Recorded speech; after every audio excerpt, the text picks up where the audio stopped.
In a small village lived a young woman named Mosani. She was 17 years old and about to turn 18 in 2 months. Her mother loved doing her hair, making sure she looked her best every single day. Mosani was the firstborn daughter of her parents and had 2 younger sisters and a little brother. This village had traditions that many found difficult to follow. One of the most feared customs was that every firstborn daughter had to become the wife of the village chief, a 74-year-old man who had married over 90 young women. In total, he had fathered up to 255 children. His ultimate goal was to have more children than any other man in the village. Some villagers believed he was no longer just an ordinary man, that he had transformed himself into something more spirit than human. Speaking against him was dangerous, and those who dared to express their thoughts could only write them down to avoid punishment. As the saying went, he had ears everywhere.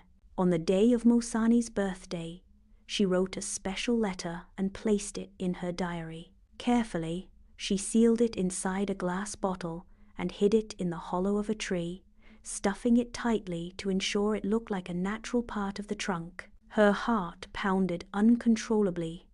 She knew that the village warriors had been sent to hunt her down.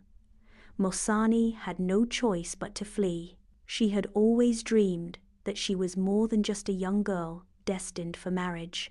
She was a warrior, meant for something greater than being a wife to the chief. For 2 days, the warriors searched for her, nearly catching her the night before.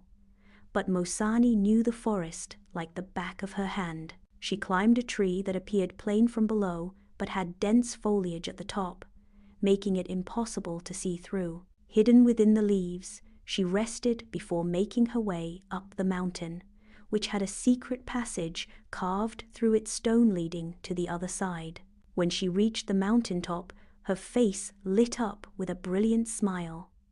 Peter was waiting for her, knowing she would make it. He had wanted to go after her, fearing for her safety, as she had told him about the ruthless warriors of her village's killed trackers who never let a runaway escape. No girl who refused to marry the chief had ever succeeded in running away.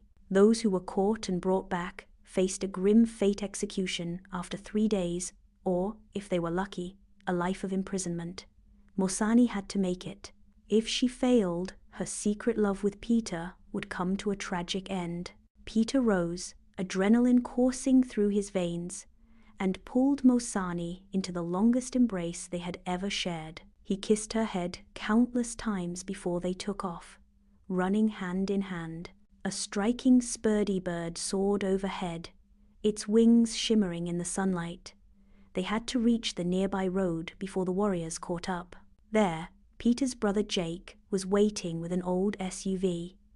Just as they climbed in, one of the warriors let out a chilling, guttural sound and pointed at the car. Jake didn't hesitate. He hit the gas, speeding away as though his life depended on it. The 4 warriors sent after Mosani failed their mission, sprinting in vain behind the fleeing vehicle, hoping to somehow catch up.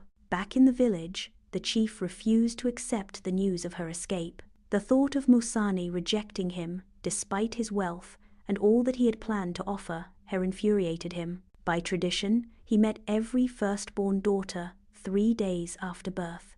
If a couple refused this ritual and was discovered, their child would be taken away forced into slavery. If the chief deemed the baby ugly, they were killed. He had summoned Mosani often as a child, inviting her to play at his home, where he would watch her from a distance, admiring her beauty. Sometimes, villagers caught sight of him smiling at her, lost in thought.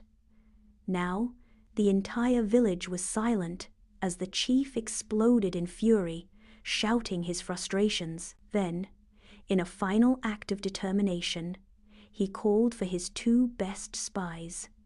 Their mission: travel to the city and find Mosani.